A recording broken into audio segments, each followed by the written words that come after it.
is my review of The Last Saiyuki, Chapter 11, Orphans.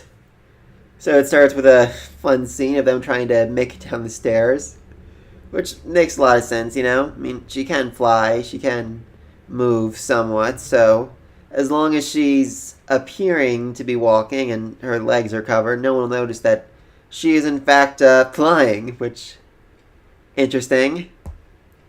Though this really annoys Estelle because it means that they aren't planning on staying here forever. They're going to leave her behind.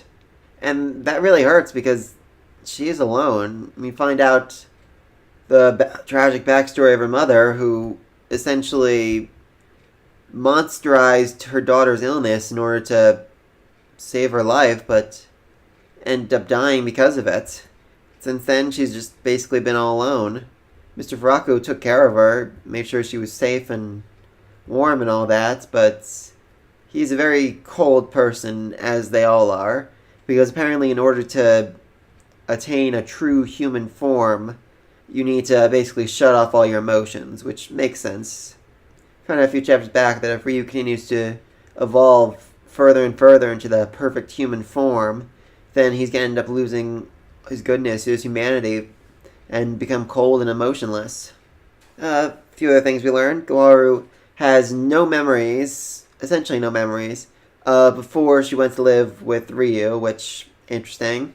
So that either means that they took away her memories when they sealed her away, or Gohaku intentionally erased those memories, probably using the White Baku, before he brought her to Ryu.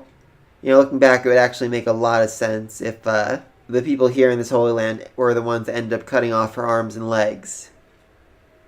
Yeah, they were trying to limit her, keep her contained, I guess. And like, we should chop off all her limbs!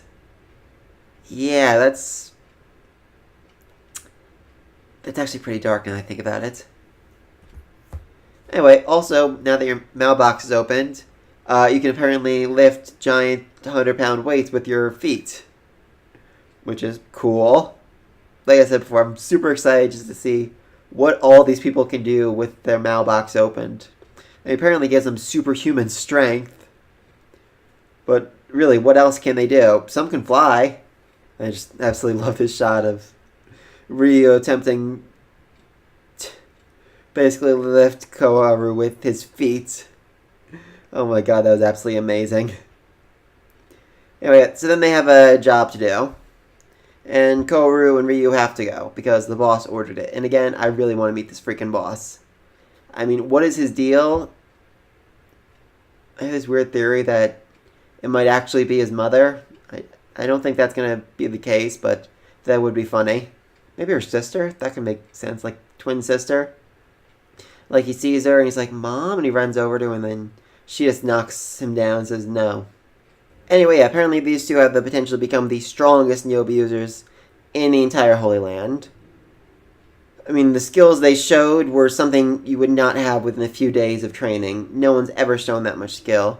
And then even just to control someone else's Nyobi, after touching it, that's beyond what should be possible. Of course, if they refuse this job, then they'll be separated, never allowed to see each other again, and probably have their memories wiped. So, pretty easy decision. Though, honestly, I kind of wished he'd said no and just he and her had this huge fight where they fought against literally the entire Holy Land at once. That would be pretty amazing. So, then we had a very disturbing panel where his eyes glow and he basically says, as long as Koharu and I keep wishing for it, then we can stay together. I mean, this just terrifies Estelle, and the shrimp's clearly bothered by it, though he's hiding it well. He basically explains, at least to himself, that the mailbox has been almost completely opened at this point. He's almost boundless. Anyway, then they go to the teleportation field, which I just like this portal system because a lot of times, you know, in series like this, it's like, alright, well, there's this big monster we need to go fight. Let's go get plane tickets. This is a good way of explaining how they manage to get across vast distances quickly, you know? I mean, I was reading this and I'm like, okay, yeah, there's a monster. He's fairly far away. And I have to imagine a lot of people are going to die before you get there.